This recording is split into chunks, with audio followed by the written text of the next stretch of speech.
Argentina está en un momento bisagra porque son 40 años que se está cumpliendo de democracia. Esta semana se cumplieron 40 años de lo que fue la elección de Raúl Alfonsín, primera elección post-dictadura.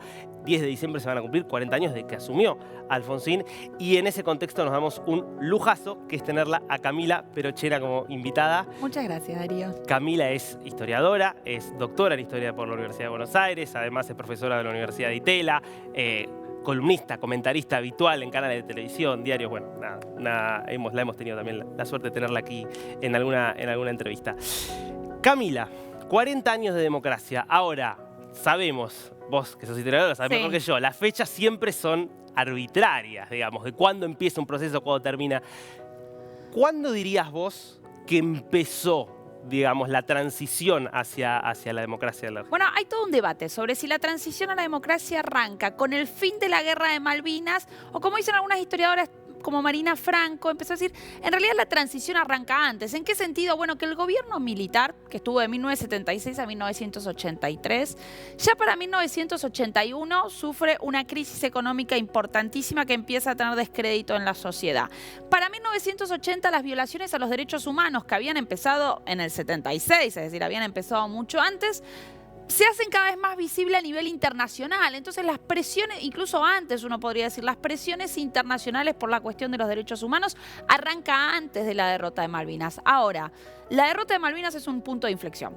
¿Por qué? Bueno, porque ya para 1982 el régimen militar estaba muy desgastado por las violaciones a los derechos humanos y las denuncias que había, por la crisis económica, es decir, el gobierno militar había fracasado en esos frentes que se había propuesto, y además de todo eso, en el frente de guerra, en el frente militar, fracasa también con una derrota, ¿no? En sus propios términos. ¿Eso qué hace? Eso hace explotar de alguna manera un montón de situaciones que venían complicadas, venían latentes, y que hace que la sociedad civil salga a la calle y empiece a reclamar un llamado a elecciones, la transición. Entonces, yo diría que el punto de inflexión para pensar cuándo empieza la transición a la democracia es la derrota de Malvinas, y sobre todo por una cosa, porque la derrota de Malvinas que en Argentina, a diferencia de otros países, si vos mirás Chile, Uruguay, Brasil, los militares se fueron de esos países en el momento de la transición pudiendo establecer condiciones. ¿Por qué?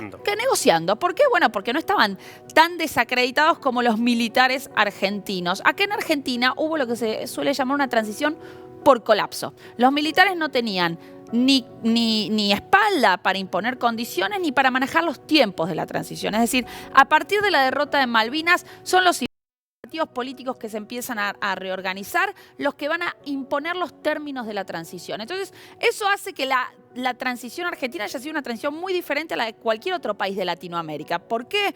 Bueno, porque al irse completamente derrotados los militares, el gobierno de Raúl Alfonsín los pudo juzgar, ¿no? Entonces yo diría, la derrota de Malvinas es importante para entender la transición, y a partir de ahí se abre algo. La sociedad civil empieza a salir a las calles, empieza a movilizarse. Además, vamos a tener el llamado a elecciones, los partidos empiezan a afiliar gente, va a haber un proceso de afiliación masivo. Los organismos de derechos humanos, que ya existían desde el inicio de la dictadura, desde que empiezan a violarse derechos humanos, ya en el 77 tenemos las Madres de Plaza de Mayo, pero para el momento de la transición están muy activos, reclamando, y además tenemos todo un movimiento cultural, el rock, teatro abierto, que está abonando a lo que va a llamarse la primavera democrática. Entonces, muy de abajo hacia arriba. Exacto. Entonces, podríamos decir, desde junio del 82, con la derrota de Malvinas, hasta el 30 de octubre del 83, tenés una sociedad civil pidiendo transición, pidiendo elecciones, movilizándose, ocupando las calles, pidiendo justicia. Y ahí vamos a tener el 30 de octubre, un poquito sería como, no sé si un punto de llegada, porque todavía faltaba un montón, ¿no? Pero sería un punto clave para pensar en esa transición, ¿no? Las elecciones, por primera vez después de 10 años, ¿no? La gente volvía a votar en elecciones libres, sin proscripciones, y bueno, era todo un acontecimiento, uno podría decir, de felicidad cívica. Claro. Bueno, nosotros hacemos siempre acá comparaciones con el resto de América Latina, es una señal, nos está viendo ahora gente de toda América Latina, y está buenísima esta comparación que planteás. Ahora, mira, vaya si habrá sido diferente, digo, en Chile, ¿no? Hasta hubo un plebiscito en el cual más del 40% de la población quería que siguiera Pinochet en el poder y se fue como senador vitalicio, ¿no? Es que ahí con Chile vos tenés que hacer varias diferencias, digo. En Chile, bueno, primero que la transición viene mucho después, en los 90. En Chile, Pinochet va a tener un régimen, tanto en Chile como en Brasil, se da lo que en esos contextos se llamó o el milagro chileno o el milagro brasileño en términos económicos. Es decir, la dictadura tiene momentos de crecimiento, momentos de crisis muy fuertes. Todas las dictaduras en el 81-82 tienen una crisis que se llama la crisis de deuda, pero digamos que el gobierno de Chile sobrelleva esa crisis y esa situación económica distinta del caso chileno hace que Pinochet hasta los 90 se pueda quedar en el poder. No es derrotado tampoco en una guerra como la guerra de Malvinas y hace que... Y yo diría que hay otra cosa que tiene Chile que no tiene Argentina, es que en Argentina las Fuerzas Armadas tuvieron muchísimas internas entre sí, ¿bien? Entre la Marina, el Ejército, y ¿eso qué hacía? Eso hacía que se desgaste permanente, se erosione permanentemente el propio poder de la Junta, del Ejército. En Chile el poder estaba concentrado en Pinochet. Pinochet había logrado de alguna manera centralizar y concentrar el poder en su figura, de una manera, por supuesto, autoritaria, pero digo, había evitado muchas, o había tenido internas, pero digo, había logrado evitarlas el nivel de internas que habían tenido las Fuerzas Armadas en Argentina. Entonces, eso hizo que tuviera más poder de negociación en el momento de la transición. ¿Y hasta qué punto tuvo poder de negociación? Bueno, Pinochet hizo una constitución en 1980. Sigue vigente. Que sigue vigente. Probablemente continúe vigente, ¿no? Y en esa constitución se establecían algunas pautas, como por ejemplo un cupo de senadores designados que eran un cupo para militares, una especie de consejo militar que podía asesorar al presidente saliente y Pinochet se quedaba como comandante en jefe de las Fuerzas Armadas. Entonces, la situación chilena en comparación con la Argentina era muy distinta. En ese contexto era muy difícil que Chile llevara a juicio a los militares. En Argentina, al irse completamente derrotados, eso posibilitó que en 1985 Alfonsín pudiera hacer un llamado a elecciones, ¿no? Hacer un llamado a elecciones, perdón, llevarlos a juicio a los militares. Claro, claro. Alfonsín, a ver, creo que vas a coincidir con esto, es muy fuerte cómo la idea del retorno a la democracia, aunque sea simbólicamente, aparece de forma indeleble asociada a la figura de Raúl Alfonsín. Sí. Algo que no sé si está tan claro en otros países. Digo, en Chile no es democracia y Aylwin, o en Brasil democracia y Sarney. En Argentina es muy fuerte esa asociación. ¿Por qué? Bueno, yo diría que porque Alfonsín ahí pudo combinar dos cosas en ese contexto de transición. Dos cosas que son siempre muy difíciles de combinar en las transiciones de dictaduras a democracias, que es la justicia con la democracia. Es decir, Alfonsín arranca ese gobierno democrático diciendo no hay democracia sin justicia. ¿Por qué digo que son muy difíciles de combinar? Esto es todo un dilema para la transición. Porque los gobiernos de transición que quieren conseguir justicia muchas veces ponen en peligro la democracia. ¿En qué sentido? Bueno, juzgar a los militares que cometieron violaciones a los derechos humanos, pero que tienen el monopolio de la fuerza, es decir, que tienen las armas, es un peligro. ¿Por qué? Porque se te pueden levantar. Digo, estás haciéndole juicios a tipos que no están retirados. Son personas que están oficiales, que son de rango medio, rango alto, rango bajo, lo que sea, pero que tienen las armas, que tienen la capacidad de levantarse de nuevo contra la democracia. Entonces, los que estudian transiciones, lo que se llama la justicia transicional, las transiciones de las dictaduras a la democracia, que dicen, bueno, muchas veces los presidentes en transición tienen que elegir entre dos cosas. O priorizan la justicia, sabiendo que eso puede poner en riesgo la democracia, porque los militares se te pueden levantar, o priorizar la democracia y perdonás a los criminales con el objetivo de consolidar la democracia y bueno, después en algún momento, si todo se calma, lo juzgarás, pero concentramos en el futuro. Lo mirás al futuro y no al pasado, ¿no? Esas son dos posturas posibles. Bueno, Alfonsín, ¿qué va a decir? Alfonsín va a decir, yo quiero justicia y quiero democracia. Quiero las dos cosas. ¿Bien? ¿Cómo puedo hacer una estrategia judicial para tener las dos cosas? Y ahí es muy importante porque el expresidente, lo que va a hacer, digo, y eso lo hace bastante único, porque esto es algo inédito en el mundo. Es decir, voy a juzgar a los militares con justicia doméstica. No había pasado en ningún otro país del mundo en ese contexto. En ese caso, Nuremberg, digamos. No, porque ahí tenés un ejército de ocupación. No, digo, es distinto. Digo, obviamente que los juristas que le arman la estrategia a Alfonsín miraban Nuremberg, miraban otras cosas. Ahora, lo increíble acá es que con justicia doméstica se juzga a los propios militares. Y ahí Alfonsín arma toda una estrategia para tratar de pensar, bueno, ¿cómo puedo hacer para juzgarlos, pero que al mismo tiempo no se levanten? ¿Bien? La estrategia inicial sostenía que se tenían que juzgar, o la que él tenía, o sus juristas tenían en la cabeza, a los rangos más altos, ¿no? A los responsables, a los que dieron las órdenes, a las juntas militares, a los generales. ¿Qué pasa después? Cuando la ley pasa por el Congreso, se dice que no se va a presumir obediencia de vida en los casos de crímenes atroces y aberrantes. ¿Eso qué significa? Que una vez que se juzga a las juntas militares en 1985, los jueces tienen vía libre para juzgar a aquellos que cometieron crímenes atroces y aberrantes. Y ahí el tema era, ¿cómo pones un límite a los crímenes atroces y aberrantes? Si muchos de rangos medios y bajos secuestraron, violaron. Que seguían en actividad. Que por supuesto seguían en actividad. Secuestraron, violaron, desaparecieron. ¿Cómo estableces el límite entre qué es crímenes atroces y aberrantes y qué es obediencia de vida? Era muy difícil. Entonces lo que empezó a pasar es que un montón de militares empezaron a ser juzgados. Es decir, empiezan a ser llamados cientos de militares que creían que iban a tener impunidad, ¿bien? Con la idea de la obediencia de vida. Y eso abre un problema para el gobierno en el 86 y sobre todo en el 87. ¿Por qué abre un problema? Bueno, abre un problema porque de repente no tenías a los 9 tenías a 200 claro, militares que te estaban llamando. Entonces empieza a haber intranquilidad en los cuarteles en el año 1986. Ya Alfonsín sabe que empieza a haber conflicto y Alfonsín va a dictar una ley de punto final. Va a decir, bueno, tienen X cantidad de tiempo, 30 días, si no recuerdo mal, para llamar y juzgar a los que faltan y después de esos días se cierran los juicios, ¿no? Para procesar. ¿Qué pasa? Bueno, los jueces, la ley genera el efecto contrario. Lo que empiezan a hacer los jueces es empezar a apurar los procesamientos y eso ya genera un malestar tan grande en los cuarteles que hace que en abril de 1987 se levanten los militares en lo que se conoce como el primer levantamiento cara pintada. Entonces a Alfonsín ahí sí se le presenta el dilema entre justicia y democracia, porque ahí el dilema era, ¿qué hago? ¿Sigo con los juicios sabiendo que estos tipos ya se levantaron? ¿Bien? Igual ya Alfonsín lo venía pensando desde antes, no es que por el levantar, ya venía sabiendo que iba a tener que hacer una ley de obediencia de vida.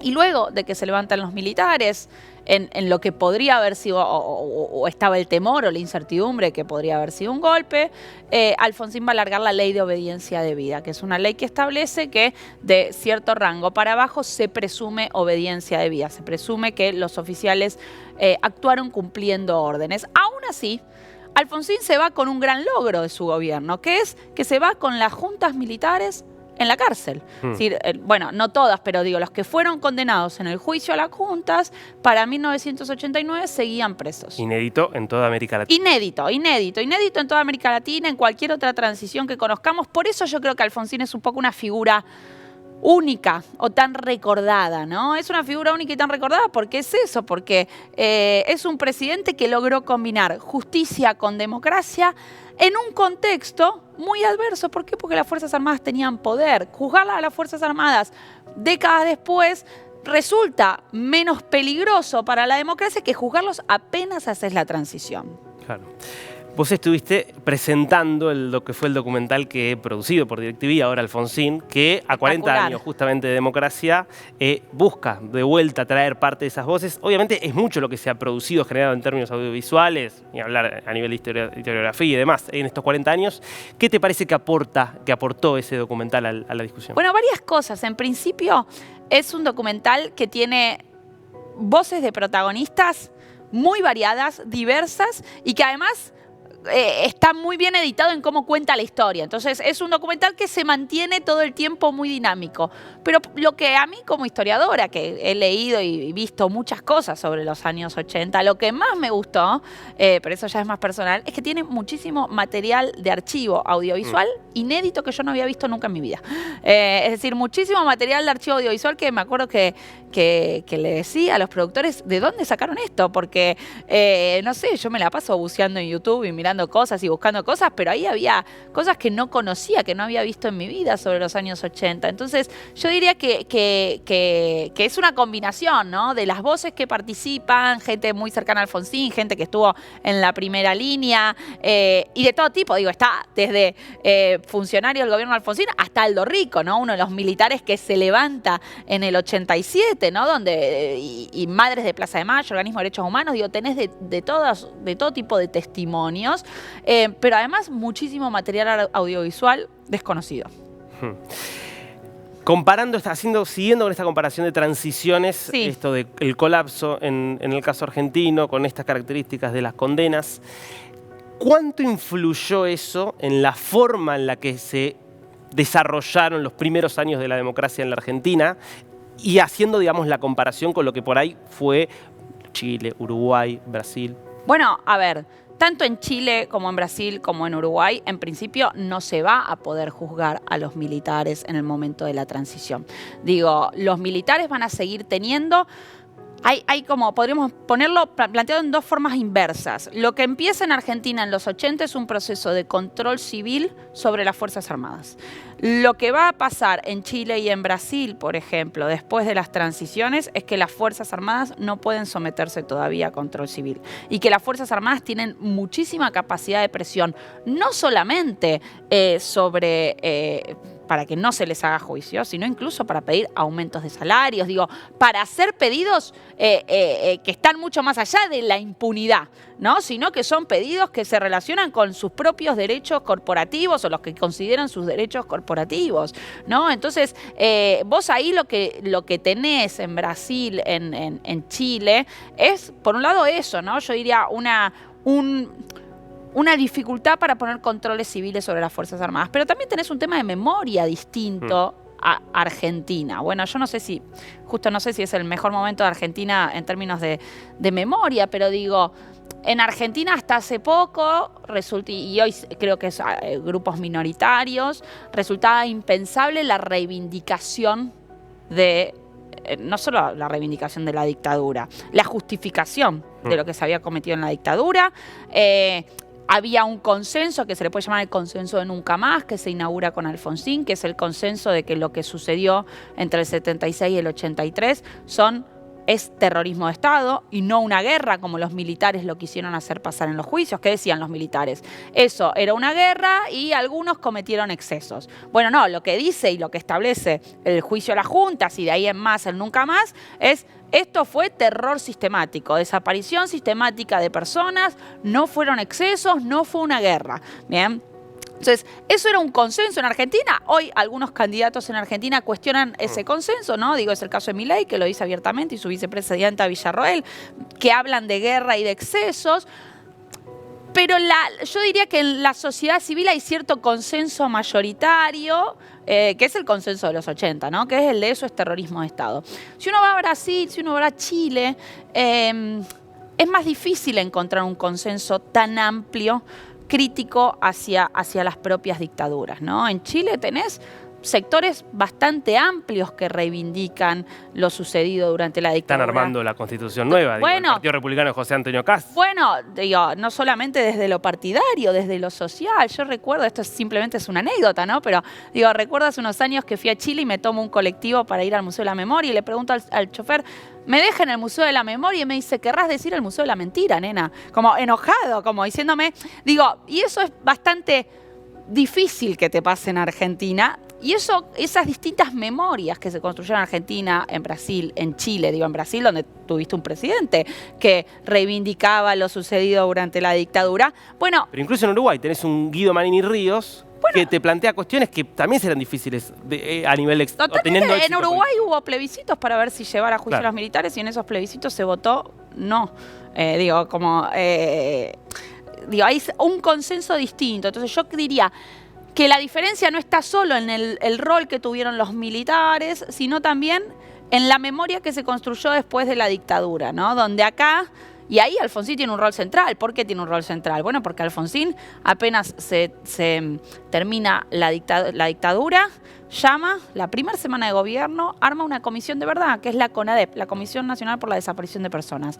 Y esa comisión, durante 9 meses, va a tomar testimonios, a ver qué pasó, a juntar información sobre lo sucedido durante la dictadura, e emite un informe, que es el informe del Nunca Más, que fue un bestseller en Argentina en los 80. ¿Qué quiero decir?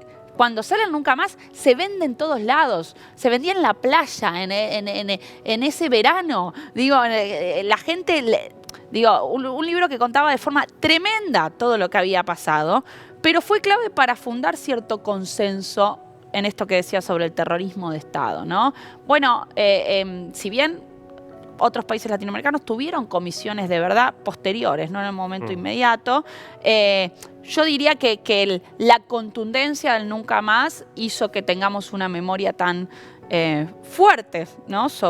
Tan consensuada con sectores bastante amplios sobre lo sucedido en la dictadura. Mencionaste al pasar el tema de la coyuntura actual. ¿Cómo estás viendo en esta Argentina que acaba de atravesar una primera vuelta, que está yendo hacia un balotaje en un par de semanas, los usos del pasado por parte de los actores políticos actuales? Y te quiero preguntar particularmente los usos de Alfonsín, porque vimos a un candidato como Sergio Massa, candidato del oficialismo, recitando el preámbulo de la Constitución, que era lo que hizo Alfonsín en la campaña del 83, y tenés a un Milei, que ahora más moderadamente, pero que ha demonizado la figura de Alfonsín, que era algo que no habían hecho. Totalmente, Alfonsín quedó en una especie de disputa por la historia, y de disputa por la historia, ¿en qué sentido? Porque, bueno, como bien vos decís, por un lado está el radicalismo, que está conmemorando a quien es hoy su prócer, ¿no? Uno de sus próceres, que es Alfonsín, y en ese contexto el radicalismo recuerda y conmemora los 40 años de democracia. Pero al mismo tiempo tenés un balotaje en el cual el radicalismo quedó afuera, quedó como tercera fuerza, Juntos por el Cambio quedó como tercera fuerza.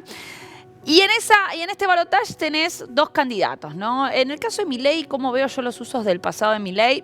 Yo diría que hay dos posturas fuertes en Milei en relación con la historia argentina, pero que esas dos posturas engloban una visión decadentista de la historia. ¿A qué me refiero decadentista? Bueno, que la Argentina viene de un proceso de larga decadencia del cual todavía no salió. Lo mejor estuvo atrás. Sí. Muy Cuando Milei dice empezó la decadencia argentina, para él la decadencia argentina empieza en 1916. Lo dijo en muchos discursos. Esto me parece importante, digo, para una audiencia no argentina. ¿Qué pasa en 1916 en Argentina? Asume la presidencia un presidente radical que se llama Irigoyen. Primera elección democrática. Pero es la primera elección que se hace con voto, con sufragio universal masculino, que igual el sufragio universal ya existía, pero secreto y obligatorio. O sea, 1916 es la entrada en una democracia de masas en la Argentina. Entonces, al decir que la decadencia argentina se inicia en 1916, estás diciendo algo sobre la democracia. Estás diciendo que la decadencia se inicia al mismo tiempo que la democracia, y estás queriendo decir también que hay dificultades para congeniar liberalismo con democracia. Entonces yo creo que ahí ya tenés una postura que dice algo bastante fuerte sobre tus concepciones o sus concepciones políticas sobre la democracia. Y a eso se le suma la idea tanto de él como de su vicepresidenta, pero lo dijo muy expresamente en el debate, de que lo sucedido en la Argentina entre el 76 y el 83 no fue terrorismo de Estado, sino que fue una guerra donde se cometieron excesos. Otra vez estás rompiendo con un consenso democrático que es el consenso de los 80. Entonces, acá tenemos un uso del pasado permanente. Y a eso se le suma la figura de Alfonsín. ¿Qué dice Alfonsín? Bueno, que lo he escuchado decir, que era un autoritario comunista, digo, unas cosas difíciles de sostener en términos empíricos. Digo, si uno usa los conceptos autoritario y comunista como económica, claro, como se usar, es como se tienen que usar esos conceptos. Bueno, es difícil, imposible, diría, categorizar de esa manera a Alfonsín. Y que le tiraba dardos a la figura de Alfonsín, y bueno, no sé qué otras cosas ha dicho de Alfonsín. Entonces ahí lo tenés a Alfonsín demonizado. Lo cual es raro en el sentido de que es el primer dirigente político que demoniza esa. Digo, porque en el caso de Néstor Kirchner hubo olvido, entre comillas, ¿no? Pero hubo cierta indiferencia a la figura de Alfonsín. Ahora, eso es una cosa y la demonización es otra, ¿no? Entonces hay una demonización. ¿Qué pasa con Massa? Bueno, Massa está tratando de agarrar votos de donde venga. Massa, no sabemos cuál es la visión del pasado que tiene Massa. No está clara, porque para tener una visión del pasado tenés que tener una identidad clara. Y la identidad de Massa siempre fue bastante sinuosa. Entonces, dado que no tenemos una identidad clara del masismo, tampoco tenemos una visión del pasado clara, que generalmente es una visión más oportunista de hacia dónde va el viento, qué tengo que hacer. Bueno, en este momento el viento va hacia, desde la estrategia de Massa, tengo que captar votos radicales. ¿Y qué hago? Bueno, digo el preámbulo de la Constitución de la manera en que lo decía Alfonsín, que yo en el fondo no sé si eso le gusta a los radicales o lo sienten ya como una cosa de, no te pido tanto, de apropiación, ¿viste? De bueno, no sé cómo lo han tomado, sinceramente. Bueno, un verdadero placer. Camila, Por favor, 40 años de muchas democracia gracias en la Argentina y el testimonio de Camila Pérez. Muchas gracias.